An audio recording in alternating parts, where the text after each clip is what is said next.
بسم اللہ الرحمن الرحیم۔ ناظرین کرام، اگر ہم سوچیں اس دنیا میں ہمارے پاس اگر سب سے قیمتی چیز کوئی ہے تو وہ صرف وقت ہے، اور وقت اس وقت دنیا میں ضائع کیا جا رہا ہے، اور بدقسمتی سے مسلم معاشرے میں، مسلم سوسائٹی میں وقت کا ضیاع بہت زیادہ ہے۔ اور یاد رہے، وقت کا ضائع کرنا انسان کو تباہی کے دھانے پہ لے جاتا ہے۔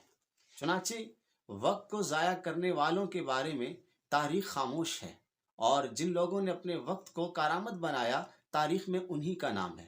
اور یہ حقیقت ہے کہ وقت ایسی حقیقت ہے کہ وقت کو ہم اپنے پاس سٹور نہیں کر سکتے، جمع نہیں کر سکتے۔ وقت ایسی چیز ہے جو لمیٹڈ ہے اور جو محدود ہے ہمارے پاس۔ اس لیے اہل دانش کہتے ہیں کہ آپ وقت کو یوں استعمال کریں جیسے کنجوس بخیل آدمی ایک ایک روپیہ سوچ سوچ کر لگاتا رہتا ہے۔ لہٰذا وقت کے حوالے سے یہ بات ذہن میں رکھنی چاہیے کہ ہم اپنے اوقات کو ضائع نہ کریں۔ اور یہ بھی یاد رہے کہ دنیا میں جتنے لوگ آئے ہیں وہ اپنی زندگی کے ارمان پورے نہیں کر سکے، اور وہ 100% کامیاب ہو کر دعویٰ کر کے اس دنیا سے نہیں گزرے۔ چنانچہ ہم دیکھتے ہیں بڑے بڑے بادشاہ آئے، انہوں نے بڑے بڑے علاقے فتح کیے، لیکن تاریخ دان لکھتا ہے، مورخ لکھتا ہے کہ افسوس اپنے فلاں فلاں عزائم میں ناکام ہو گئے۔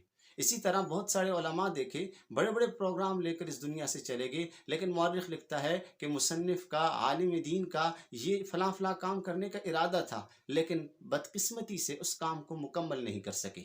تاریخی انسانیت میں ایک ہی ہستی ہمیں ملتی ہے جو اپنے وقت کو مکمل کامل طور پر اپنے وقت کو انہوں نے استعمال کیا، مس یوز ہونے سے محفوظ رکھا، وہ حضرت محمد مصطفیٰ صلی اللہ علیہ وسلم ہے۔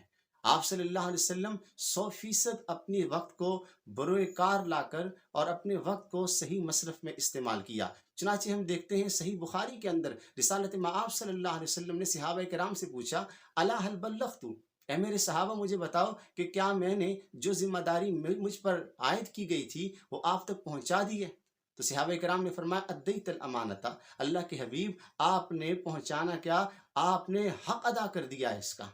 ناظرین کرام، اگر کوئی آدمی آج کامیاب ہونا چاہتا ہے اور وقت کے ضائع کرنے سے اپنے آپ کو محفوظ رکھتا ہے تو محمد عربی صلی اللہ علیہ وسلم کے دامن کو مضبوطی سے تھام لے، کیونکہ رسول اللہ صلی اللہ علیہ وسلم نے وقت کا جو شیڈول اور نظام الاوقات ہمیں دیا ہے، اس نظام الاوقات کو اگر ہم دیکھیں گے اور اپنے وقت کو اس وقت کے مطابق لائیں گے، اپنا وقت، اپنے بچوں کا وقت، تمام تر اپنی سوسائٹی کو اس نہج پر لے کے آئیں گے، تو ہمارے پاس ہمارا وقت ضائع نہیں ہوگا۔